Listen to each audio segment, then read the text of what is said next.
Hey y'all, welcome to episode 88 of Life Unmedicated. Today is Monday. It's actually Monday for real.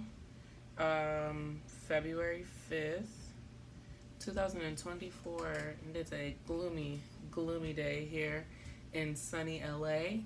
It's rainy and gray. And I can't even see the mountains out my window. Anywho, alright, so today we're going to talk about a few things. I'll save that for the end. So let's start with goals. What goals did I meet last week? What goals am I setting for this week? So,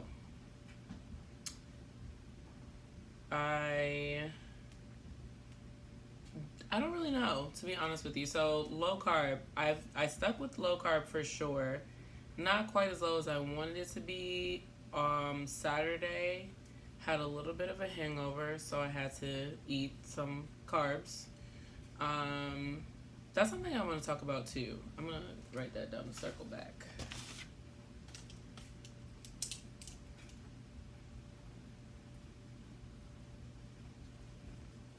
Okay. And so sticking to the new workout schedule. So I did that for the most part. I did not do mobility on Thursdays, but my Tuesday stretch is stretch and mobility. And I didn't miss any, like I still worked out Monday, Tuesday, Wednesday, and Friday. I didn't do anything on Saturday, but I mean, I don't even know if I can check that off the list, because I didn't technically stick to it, but at the same time, like, we're giving ourselves grace. And I really just did not have time on Thursday. I don't know. I can't remember what happened. Like, I overslept.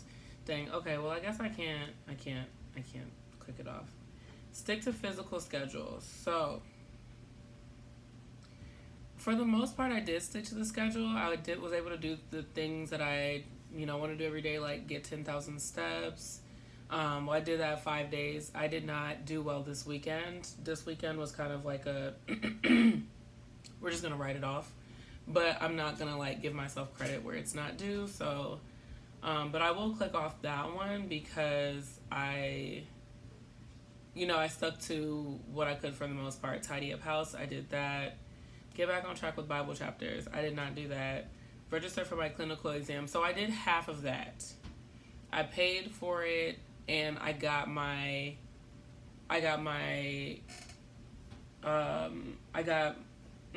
what is it called?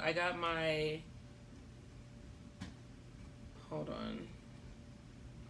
Authorization to test. So now I can register for the exam. I just don't know when I want to take it. I wanted to take it before I could leave to go home at the end of February, but that would give me like 20 days to study, and I'm not sure if that's realistic. For me, I feel like it is, because that's just kind of how my brain works. Like, I can just review stuff. Plus, I mean, I've been working, since I graduated, and I still have a lot of the test materials from my master's level exam, and it's the same exam except it only has clinical information. So I don't really think I'll need to make new study materials, but anyway, I don't know. So what I'm gonna try to do is take a practice exam, see where I'm at with that, and then see how long I think I need to study.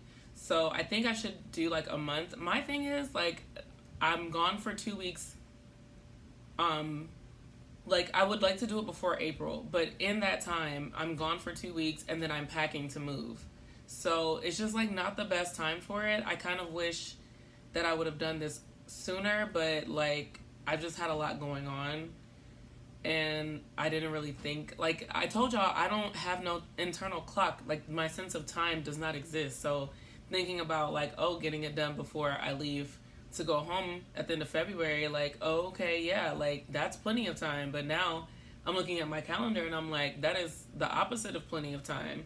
So we'll see. I don't know. I feel like I can probably do it. Like, I've pulled off greater feats. I'm not gonna lie, but I know anybody who's like watching this who has their clinical license will probably be like, "Oh no, girl, you need way longer." One of my friends told me she studied for 3 months. Another one of my friends told me she studied for a similar amount of time. I studied for my master's level exam for probably 2 months, but I really was like going in on the last month. Like I was really like I studied that second month, second to last month, but not as hard as I did going in.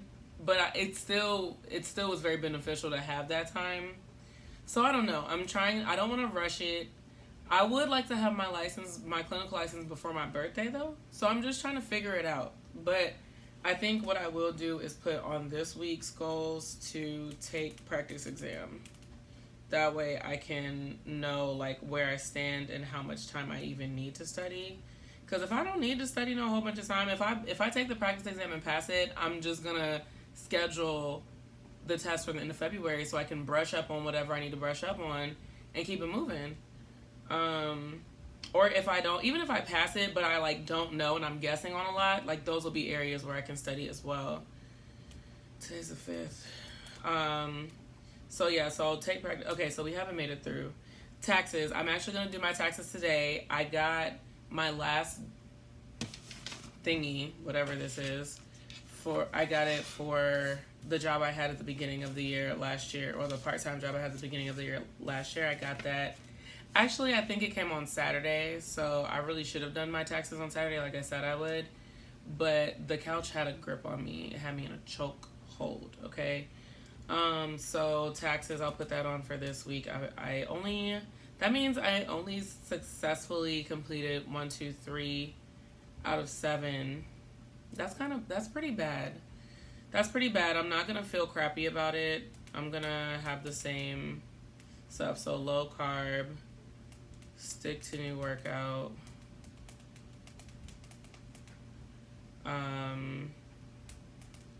Clean bathroom. I need to clean my bathroom this week. Register for exam. And I think, oh yeah, Bible chapters. So I think that'll be it. I mean, that's like 1, 2, 3, 4, 5. That's like 7 things, but whatever. All right, cool. So that's goals for the week. Back to our regularly scheduled program. So the last week was pretty good. I already told y'all, like, I didn't stick to my doing mobility on Thursday, but like during the week I was very good, very focused. When Saturday came, not so much. I do prefer to be like active on Saturdays, if that means like going for a hike or going for a walk on the beach or just something active. I do prefer that, but Friday night I decided to go out, thinking I could like meet people and be social, and because I haven't been drinking, you know, it got to me kind of fast. I had a great night. I mean, it was fun. I didn't really meet anybody, but like, you know, a time was had. But then Saturday, and also I think I'm noticing that as I'm like low carb and I'm not having a lot of sugar, when I do have sugar, it's really slows me down the next day. So I don't even know if it was as much of the liquor as it was the sugar. And I drink tequila, so there's no carbs in tequila. There is agave, but I had like, well, the bartender like made an extra lemon drop, which those are super sweet. I probably should not have drank it, but I felt bad. Also, there was vodka in that. Maybe that had something to do with it. I don't know, but anyway. And then what else did we have? We had like a couple Paloma. Well, I had one Paloma, that half a lemon drop. So I guess I didn't have too much sugar because then I switched to tequila and water. So, but I definitely had like 4 drinks and a shot. So I feel like that's not that much, but like I have to change my relationship with drinking in general, because I just like, when I was younger, we used to go in undergrad, and then I was in the military, so I was like around a bunch of drinking men, and I was trying to keep up with them, and did, But like, I can't continue to drink like that in my 30s. Like, that's absolutely insane. Not that I was drinking 4 drinks and keeping up with people. It was a lot more than that. I used to have a lot of blackouts. But no, not a lot. A few. Quite a few. Okay, maybe a lot. But I don't anymore. Anyway. Yeah, I think I just need to change my relationship with alcohol. It's not like a means to an end. It's just kind of like I'm enjoying this beverage. Slowly. You know? I'd be like inhaling drinks. Because sometimes they taste too good. But, yeah. Anyway.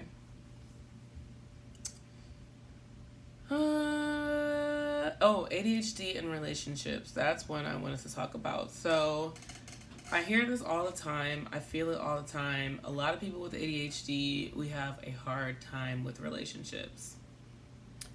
Am I doing enough? Am I doing too much? Do my friends like me? Are they just pretending?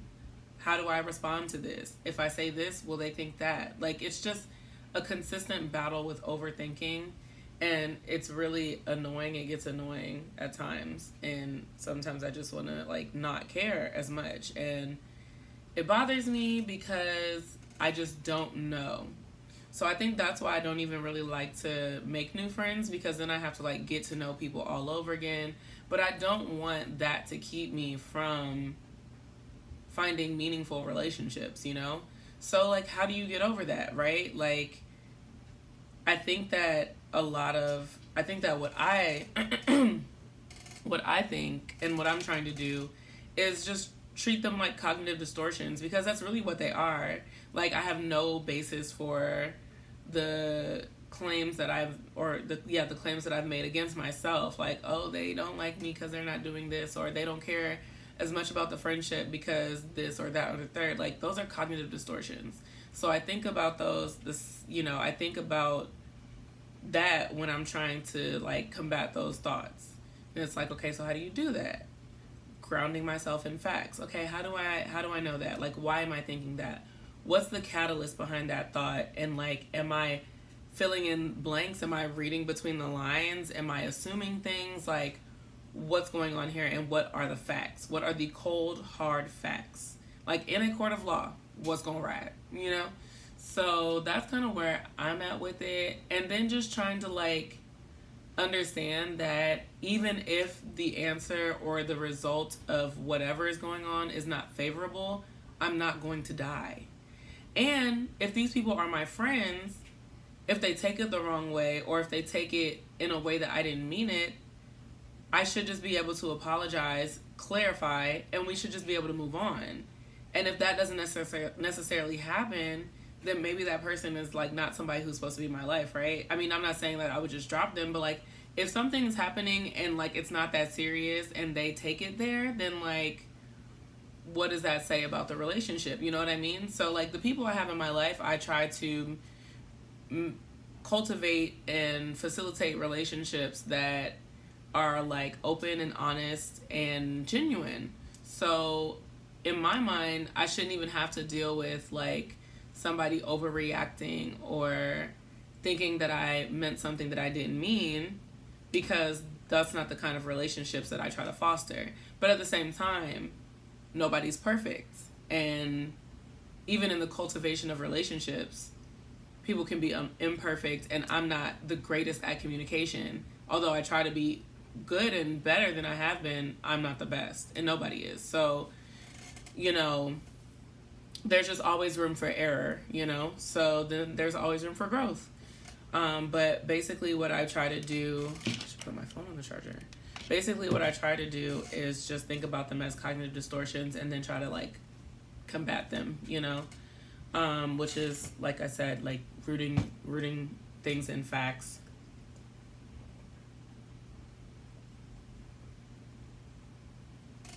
Ooh, since I've been drinking half my weight in ounces of water, I be so thirsty. Oh my gosh. Anyway, yeah, so, like, rooting myself in facts, and this chair needs some WD-40. I need a man to come and do that, because I don't even know how. What I do, just, like, spray the whole chair, just like, spray the, what do you call these things? The what do you call these things? The joints. Spray the joints. Is that what they're called? On chairs? Things of that nature. Anyway. Let's say. I guess I could YouTube it. Yeah, I'll probably just do that because I ain't got no money. So yeah, that's ADHD in relationships. I think, well, not all of it, obviously, but I think that we just all like, I mean, I've even been talking to my clients about this lately where it's just kind of, it always feels unbalanced. It feels like there's an imbalance. And I think it's just because we're always in our head, you know, like, and I try to remind myself and my clients that just like we're living our own lives, our friends are living their own lives too. So, you know, we may send a text and we're sitting here thinking about the text and how they're not responding because we're the one who sent the text. But they're doing other things. They're living their lives. They're like at work or driving. They're not thinking about your text because they haven't even got it yet. So, you know, we think from I think in general people, but not just ADHD or neurodivergent people, but in general people are usually thinking from a self-centered place, not in a bad way, but just because our lives are centered around us. So we kind of expect that from everyone else, I think subconsciously, because that's just how our lives work. So it's very interesting, and I just have to remind myself, like, yeah, my life is centered around me, and her life is centered around her, and his life is centered around him, and my mom's life is centered around her, and my brother's life is centered around him, and my nephew's life is centered around him. You know what I mean? Like, it's just we are the only people what am I trying? I think y'all get what I'm trying to say. Like, we're the only people whose lives are centered around us. You know, like no one else that I ever meet. You know, I mean, except for like when you're like a kid and your parents' life is centered around you, but they're still not thinking from your perspective or your point of view. So it's not the same. But anyway, we all have friends and we all are friends. So try to be the friend you want to have and try to consider your friends the way you want them to consider you. That's all. The routine is going well. I feel good. Like, I feel mentally stable, and I feel like this eagle is really just flying around. It's like he's talking to me. So just like flying right back and forth in front of my window. It's so interesting. But anyway, what was I saying? Oh, the routine, yes. Routine's going pretty well. I'm still kind of making adjustments to it. But, like, I think I'm really comfortable with the fact that I'm not going to do everything on my calendar every day. Like, and that's okay. I may not even get the things done for the week within that week. And that's okay. But what I'm really learning is that I cannot continue unhealthy habits and try to live a healthy life. Like, I already limited my drinking down to 1 day a week. I probably should just cut it out altogether, but I just don't think that's realistic. I think I'm just gonna like limit it to socially instead of, you know, what I had been doing for a while, which was kind of like, you know, come home, pour a cup or two of whatever, sip on it, especially if I was about to like watch a TV show that I like. If I'm about to sit down and put on the new episode of Housewives, I'll have a drink or two while I'm watching that. I just feel like I'm with the girls, you know? And that wasn't every single day. And honestly, I made a large effort to limit my drinking to like Friday and Saturday so that it was not like an everyday thing. But I think that on this wellness journey, I really need to limit it to like once a week maximum. And then also like 3 drinks maximum. And also like only socially. So that doesn't mean if I'm sitting by myself in the house on Saturday, then I'm having 3 drinks. That means that like if I'm going to dinner with friends, I can have a few drinks. And the drinks will be limited to tequila, water, and lime. Very refreshing. I think that my particular concoction is probably the best you'll ever have. But you can try it on your own. That's fine. Try it on your own. It's very refreshing, very tasty. I mean, unless you hate tequila, you're probably not even going to like be fazed by the tequila. But it's literally like, I mean, I kind of count like 1, 2 as I pour the tequila. It's probably about an ounce and a half. And then ice, fill the rest up. I usually do it in like I think they're called like a tumbler. or a pint if I'm just taking it real easy. But usually it's just like a tumbler. And then ice, and fill the rest up with water. Well, tequila, ice, splash of lime juice if you don't have fresh limes. If you do have fresh limes, the juice of 2 slices of lime. Fill the rest up with water, stir, enjoy. Don't say I never gave you nothing.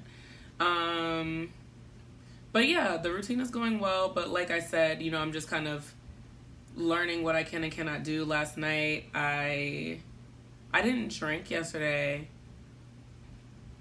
but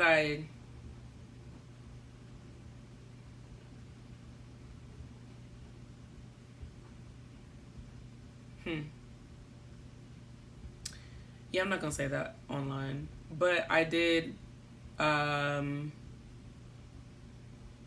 partake in, well, what I did not do was like take a walk or anything of that nature.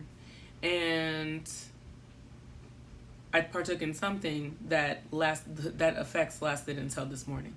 So I don't, not effects, but like I just feel like the next day you're just not as like, when I went to the gym this morning, I was like, okay, no, I can't do that anymore.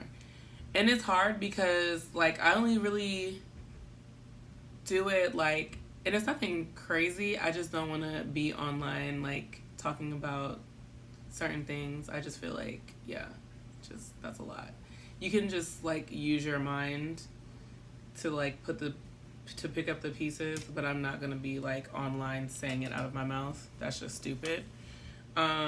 So yeah, I mean you know, it was a very small amount, but it still had lasting effects. Like I don't think I was still like I didn't feel crazy this morning, but when I went to the gym and I did my workout class, I was like, whoa, like this is like not like, I did fine, don't get me wrong, but I felt crazy. Like I felt like, oh, I'm so tired, but I shouldn't be because I've been working out like pretty consistently. It's not like I took a break from working out, so like why would I feel like this, you know? And I also am still sore, my lower abs. So I did like 100 inverted sit-ups last Monday. Y'all, I could barely breathe last week. My stomach hurt so bad the entire week. Like laying down and sitting up was the bane of my existence. It's still it's not nearly as sore as it was.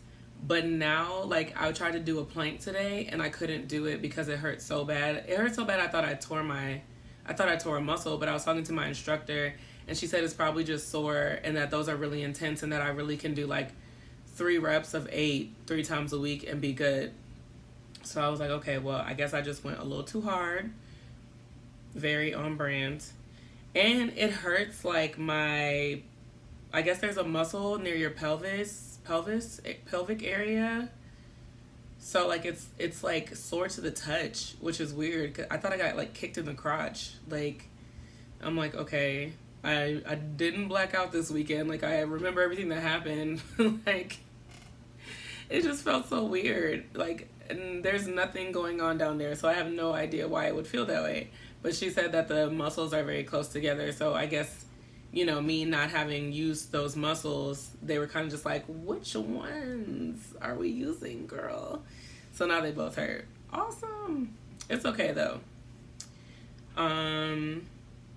So yeah, anyway, we're already at like almost 25 minutes, so I don't think I'm gonna do, I did this, and I did talk about exam prep. So I really am only missing one. And what I wrote down was just like feeling confused about what's ADHD and what's not. And I don't know if that's anything I'll ever solve or resolve, because it just there's just always a question. And that kind of sucks. And it's frustrating.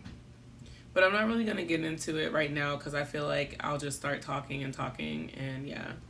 One of my friends this week was like, I be watching your videos, but sometimes I don't finish. And I'm like, girl, I get it. I be rambling. It's okay. Maybe I'll try to make them shorter. I don't know. I still have to do my shorts or start my shorts for like what I do during the week and how I'm like alleviating my ADHD symptoms or relieving myself. I don't know what I would call it, but yeah. Oh, my phone's so dry. Love that for me. Anyway, thank y'all for tuning in. As always, don't forget to share, like, and subscribe. I appreciate y'all. If you're in LA, stay dry.